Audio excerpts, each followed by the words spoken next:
দেখে কি মনে হচ্ছে কোনো একটা গ্রাম্য পরিবেশে চলে আসছি, তাই না? একদম তাই মনে হবেই না বা কেন?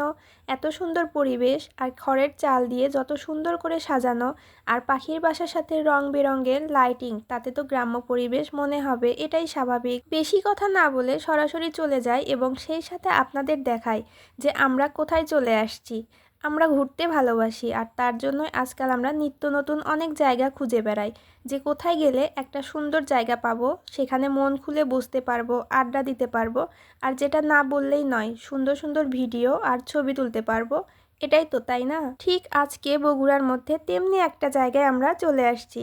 আসলে অনেক দিন ধরে আসার ইচ্ছা হইলেও আসা হয়নি, শুধুমাত্র রাস্তা দিয়ে যাবার সময় দেখা মাত্রই ছিল। কিন্তু আজ কোনো প্ল্যান ছাড়াই এভাবে আসা হবে ভাবতেও পারিনি।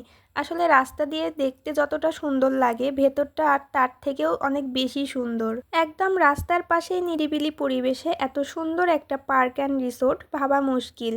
যারা বগুড়ার মধ্যে আছেন তাদের সুবিধার জন্য একদম রাস্তার পাশ থেকে খুব সুন্দরভাবে দেখিয়ে দিচ্ছি।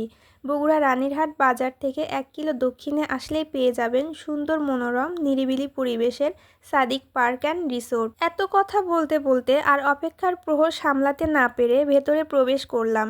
ভেতরে যেতেই দেখতে পাচ্ছেন কত সুন্দর পরিবেশ, চারদিকে শুধু সবুজ আর সবুজ, যা দেখে চোখ জুড়ে যাচ্ছে। যত ভেতরের দিকে যাচ্ছি তত বিভিন্ন রকম নাগরদোলনা দেখে মনের মধ্যে ফুরফুরে ভাব হচ্ছে। আমার মতো যাদের শুধু নাগরদোলনায় চড়তে মন চায়, তারা এসেই তাদের চোখটা আমার মতোই ওদিকে চলে যাবে। সামান্য ভেতরের দিকে ঢুকতেই ডান পাশে রেস্টুরেন্টের ব্যবস্থাও আছে, যেখানে চা, কফি, ফুচকা, চটপটি সহ সবই পেয়ে যাবেন।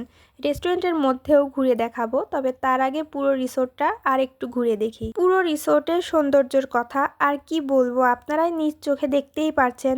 যতই সামনের দিকে যাচ্ছি ততই মন ভরে যাচ্ছে। একটু সামনের দিকে দূরে দেখতেই পারছেন খড়ের ছাউনি দিয়ে দোতলা করে কত সুন্দর করে সিঁড়ি দিয়ে ওঠার ব্যবস্থাও আছে। ডান পাশে পুরো এরিয়া জুড়ে সাদিক পার্ক অ্যান্ড রিসোর্টের রেস্টুরেন্ট, আর তারই মাঝে ছোট বাচ্চাদের খেলার কিছু সুব্যবস্থাও আছে। একটা পার্কের মধ্যে এত সুন্দর পরিবেশ আর এত কিছুর ব্যবস্থা থাকলে ছোট বাচ্চা সহ যে কেউ আসতে বাধ্য।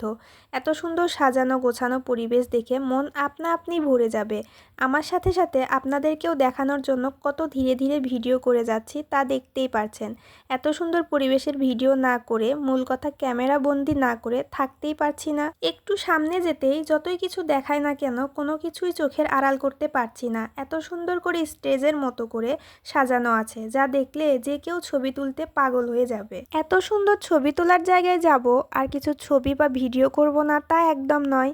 কিছু ভিডিও করে ছবি তুলে আবারও পুরো পরিবেশটা আরও একটু ঘুরে দেখছিলাম।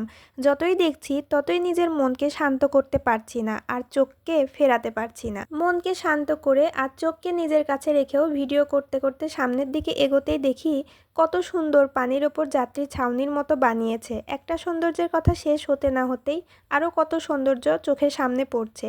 সত্যি এত সৌন্দর্য দেখে আমি সত্যিই মুগ্ধ। মানুষ চাইলে কত সৌন্দর্যই না করে ফুটিয়ে তুলতে পারে, তাই না? এত কিছু সৌন্দর্য দেখতে দেখতে দোতলার সিঁড়ি বেয়ে উপরে উঠে গেলাম। কিছুক্ষণ বসে চলে এলাম রেস্টুরেন্টের মধ্যে, সবাই বসে কফি খেয়ে চলে এলাম।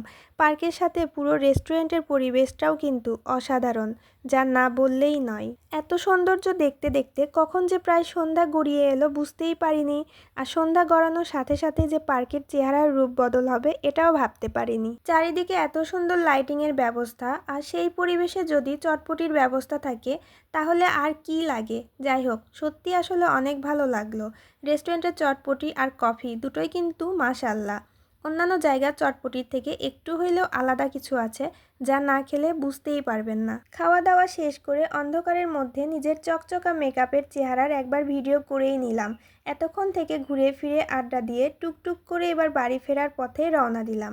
তো কেমন লাগলো আজকের ভিডিও সবাই কমেন্ট করে বলতে অবশ্যই ভুল করবেন না। নিত্য নতুন সব ভিডিও পেতে আমার পেজের সাথেই থাকবেন। ইনশাল্লাহ নিত্য নতুন সব ভিডিও নিয়ে আবারও হাজির হব আপনাদের মধ্যে। আজকের মতো এই পর্যন্তই। সবাই ভালো থাকবেন, সুস্থ থাকবেন। আল্লাহ হাফেজ।